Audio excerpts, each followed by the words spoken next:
Pernahkah Anda merasa dunia bergerak terlalu cepat? Seperti ada gelombang besar yang tak terlihat, tapi kita bisa merasakannya.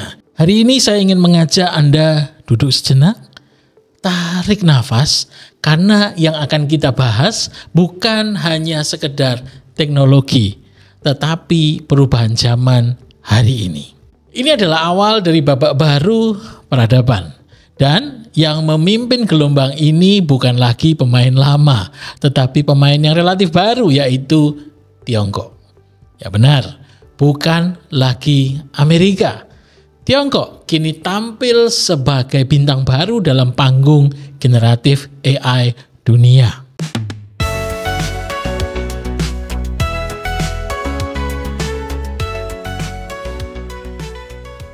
Bayangkan ini, dalam hitungan minggu, Tiongkok melahirkan gelombang demi gelombang inovasi AI yang membuat dunia terdiam.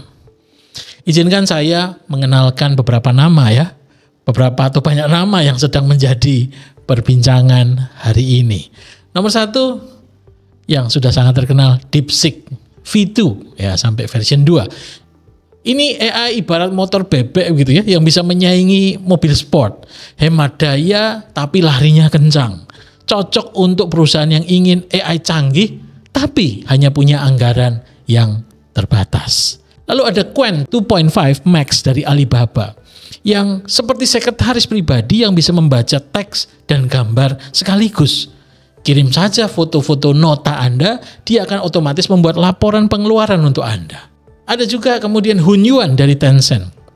Anda akan seperti punya pegawai yang bisa mengingat seluruh percakapan Anda selama 1 tahun dan langsung tahu maksud Anda tanpa menjelaskannya ulang. Ada lagi Dubao dari ByteDance. Anda akan seperti punya programmer jenius di kantor. Anda beri instruksi, dia langsung menuliskan kodenya. Luar biasa ya. Masih ada Kuai, ini seperti versi hemat juga ya, tidak sekeren GPT-4 tetapi cukup kuat untuk mendukung Anda. Lalu ada juga Kimi 1.5 dari Moonshot. Dia seperti guru matematika yang bisa membaca buku 100 halaman dalam 1 menit dan langsung memberi penjelasan. Dan satu lagi yang terkenal adalah Kling AI. Anda ibarat punya tim produksi video profesional, tapi semua dilakukan oleh AI dari laptop Anda hanya dengan menuliskan teksnya. Belum lagi startup lain seperti Baichuan, Minimax, hingga Manus yang kini menggoncang dunia. Tidak hanya di Cina, tapi seluruh dunia menjadi perbincangan. Manus yang digadang-gadang mengubah permainan generatif AI menjadi General AI Agent. Apa itu? Tunggu pembahasan di video-video selanjutnya. Ini sangat luar biasa. Para ilmuwan Tiongkok bahkan sudah menciptakan chip AI berbasis karbon. Kalau chip biasa itu seperti analoginya seperti lampu bolam, maka chip ini seperti LED yang hemat energi. Lebih kecil, lebih dingin, jauh lebih pintar. Itulah China atau Tiongkok hari ini.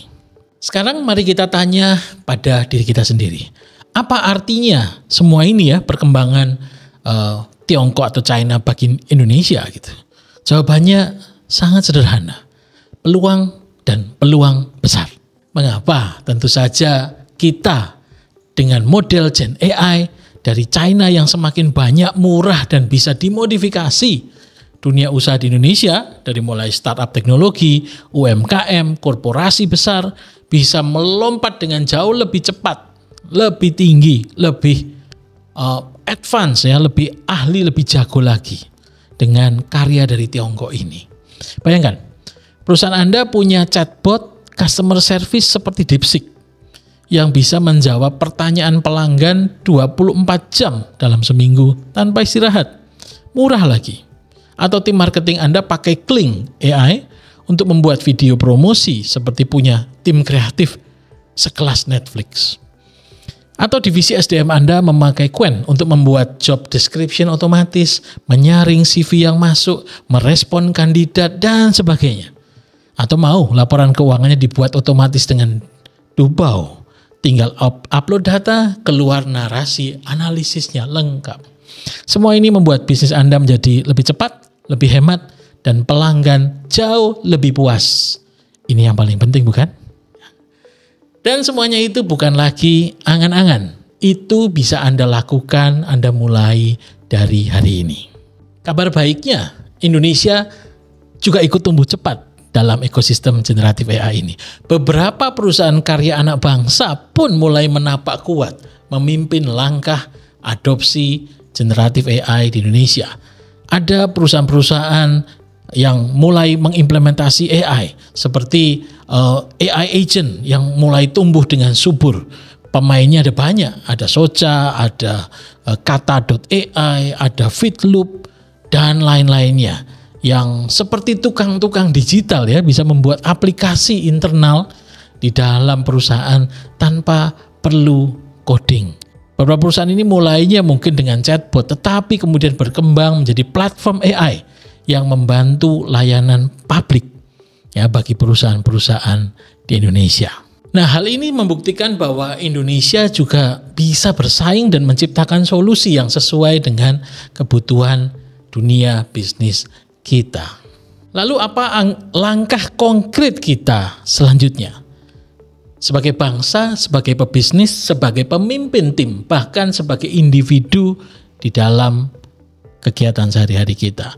Langkah konkretnya adalah, atau yang bisa Anda mulai adalah nomor 1, lakukan audit aktivitas harian tim kita.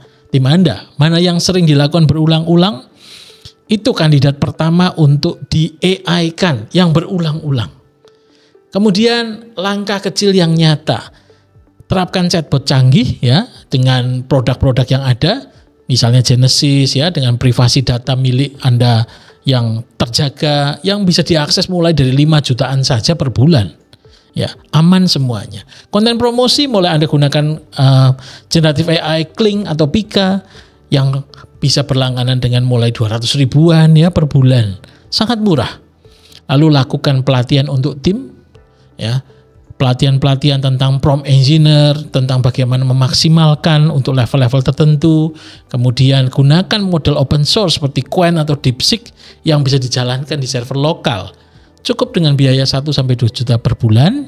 Kalau Anda lakukan semua itu, mungkin hanya kurang dari 10 juta, Anda sudah bisa menjalankan transformasi kecil yang berdampak besar, yang disupport oleh startup generatif AI yang sangat masif hari ini. Langkah kecil yang konsisten akan sangat berpengaruh pada apa yang kita lakukan dengan mentransformasi perusahaan kita. Lihatlah sekeliling, Tiongkok bergerak cepat, dengan efisiensi, dengan determinasi, dengan mimpi besar. Kita tidak seharusnya menonton saja, tapi ikuti revolusi teknologi dengan berdiri tepat di tengahnya, dengan memanfaatkannya mulai hari ini. Indonesia tidak boleh hanya menjadi pengguna, kita bisa menjadi pencipta untuk beradaptasi, untuk belajar menjadi bagian dari sejarah yang sedang ditulis hari ini. Pertanyaan saya untuk Anda, apakah Anda siap menjadi bagian dari gelombang besar ini? Karena masa depan tidak menunggu, tetapi berulang kali saya ingatkan, masa depan ada hari ini dan Anda adalah bagian dari masa depan ini yang sangat penting di dalamnya. Sampai jumpa di tayangan berikutnya, semoga berguna bagi Anda semua. Salam.